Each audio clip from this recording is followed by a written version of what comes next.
කොහොමද යාළුවනි ඔයාලට ගොඩක් දවසකින් අතුගල හැන්ලූම් YouTube channel එකට සාදරයෙන් පිළිගන්නවා. ඉතින් අද මේ පාට ලෝකයක් එක්ක අපි ඇවිල්ලා ඉන්නේ.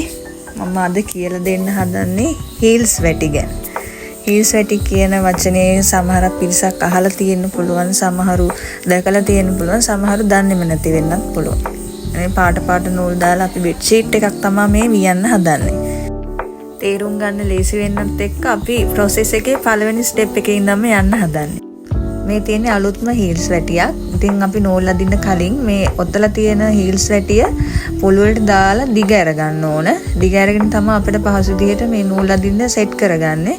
ඉතින් ඒක ගොඩක් සූක්ෂමව කරන්න ඕන වැඩක්.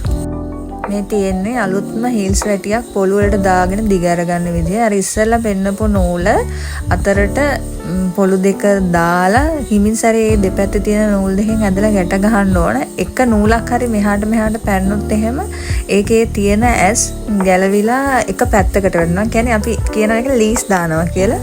ලීස් එකක් හරි පැන්නොත් ඒ ඇහැ අපිට පාවිච්චි කරන්න බැරි වෙනවා. ඒ හින්දා ඒක ගොඩාක් සූක්ෂමව පොළු දෙක දාලා ඒක ප්‍රයෝජනවත් විදිහට පාවිච්චි කරගන්න සකස් කරගන්න ඕන. ඉතින් පොළු දෙක හරියටම දාගත්තේ නැත්නම් අපිට heels වැටියෙන් යම් ප්‍රමාණයක් heels size පාවිච්චිට ගන්න බැරි වෙනවා. එතකොට අපි අඟලට ගන්න නූල් ගානත් එක්ක ඒ පාවිච්චිට ගන්න බැරි S ගාන ප්‍රමාණය වැඩි වුණොත් එහෙම නූල් අදිනකොට ලොකු ගැටලුවක් එනවා. ඒක අර heels අතාරින ප්‍රමාණය වැඩි වෙනවා. ඒ නිසා සූක්ෂමව කරලා ගානට ලියා ගන්න ඕන. අනික ඒ ගැටේ චුට්ටක් හරි පැනලා මේ ඉහිරිලා ගියොත් එහෙම ආය අපිට ලීස් දාගන්න සෑහෙන වෙලාවක් යනවා. ඉතින් ඒ හින්දා තමයි මේක සූක්ෂමව කරන්න ඕන වැඩක් කියන්නේ. මේ heels වැටි හදන්නේ varnish නූල් වලින්.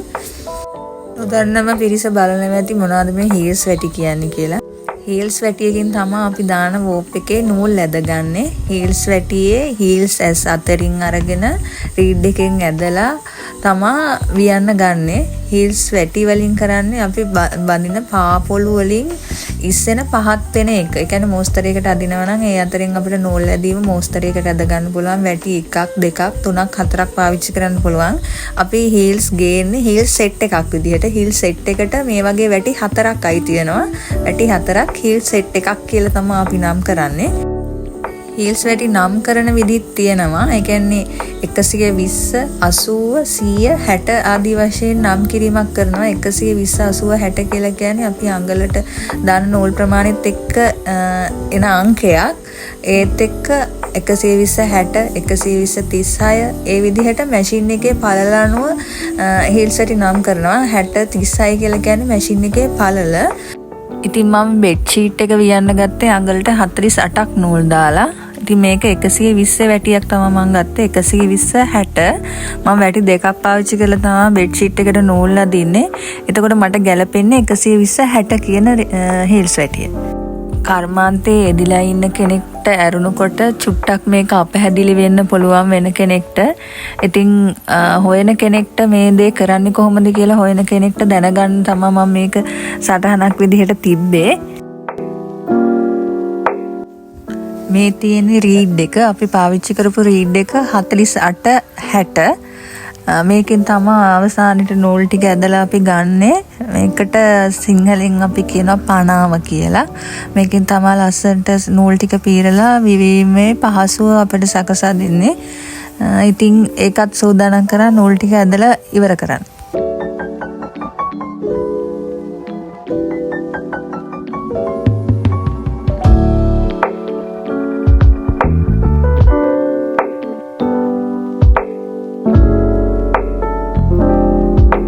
අලුතෙන් heels වැටියක් පාවිච්චිට ගත්තේ ගොඩක් දවසකින්. ඉතින් ඒක මුලින් ඉඳලා මට පෙන්වන්න උවමනා වුණා මේක අපි සකස් කරගන්නේ කොහොමද කියලා.